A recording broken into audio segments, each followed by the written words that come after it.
Train Cruise, February 17th through the 24th, 2013. Come explore daily activities, bars and salons, casinos, fine dining, and more. The boat will be rocking with live performances from Patti LaBelle, the OJs, Kool and the Gang, Jeffrey Osborne, Ward, The Spinners, Harold Melvin's Blue Notes, and many more. Making ports of call in Turks and Caicos, San Juan, St. Thomas, and Half Moon Cay. Visit SoulTrainCruise.com or call now.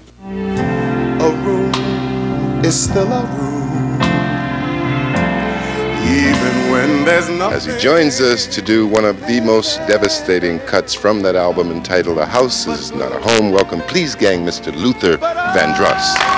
A room is not a house, and a house is not a home. Soul Train starting in Chicago was, something for us to always and forever be proud of. In Chicago, we kind of hold these people as ours.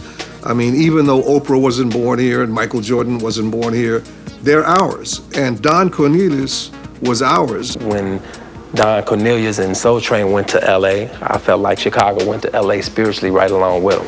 The Soul Train move that was made from Chicago to LA was in conjunction with our attempt and our plans to become a syndicated show.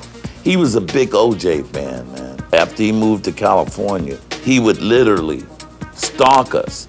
You know what I'm saying? He'd come to our hotel, sit in the lobby, wait on us to come out of the room. Okay, man, y'all need to do my show. Soul Train would eventually catch the interest of businessman George Johnson, the founder of Johnson Products.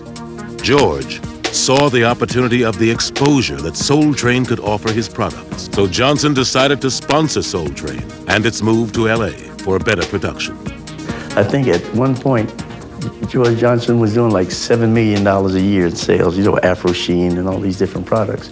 He shot from $7 million to $40 million because of Soul Train. When we started Soul Train in '71, I believe we had maybe 20 markets.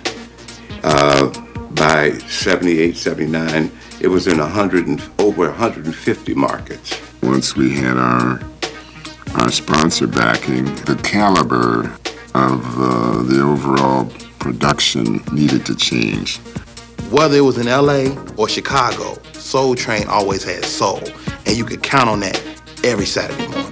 I couldn't wait for Saturday mornings. I couldn't wait for that, to be able to see what star they was gonna have. Little cartoon train that used to come on, and the train had a little power, had a little soul to it. Oh my gosh, it was one of my favorite moments of watching Soul Train. The music was important, the dancing was important. So you just watched and you practiced like, whatever they doing, you was doing it too. By moving to LA, Soul Train was able to spread its wings and fly.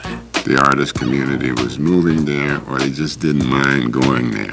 Soul Train was in Los Angeles, which for most of us in other parts of the country was a place that wasn't real, but there were people there that actually did all these wonderful things. It's Hollywood. The hip clothes and the moves of the dancers created national trends among young African Americans. These dancers were wild and crazy. We had auditions at the parks. I also visited clubs. I went to schools to recruit. He would stand and watch dancers kind of dance, just dance. And he would stand there with Reggie, the stage manager, and he would observe. And then he would point, that one, he wants that one. If you knew the camera was coming, it's like, okay, robot, I was a dancer on Soul Train from the year of 1989 to 2006. The Asian girl with the long hair was very much my inspiration there. Cheryl's song is probably the most popular dancer on Soul Train. She's often known as the long-haired Asian lady. I was known for doing this.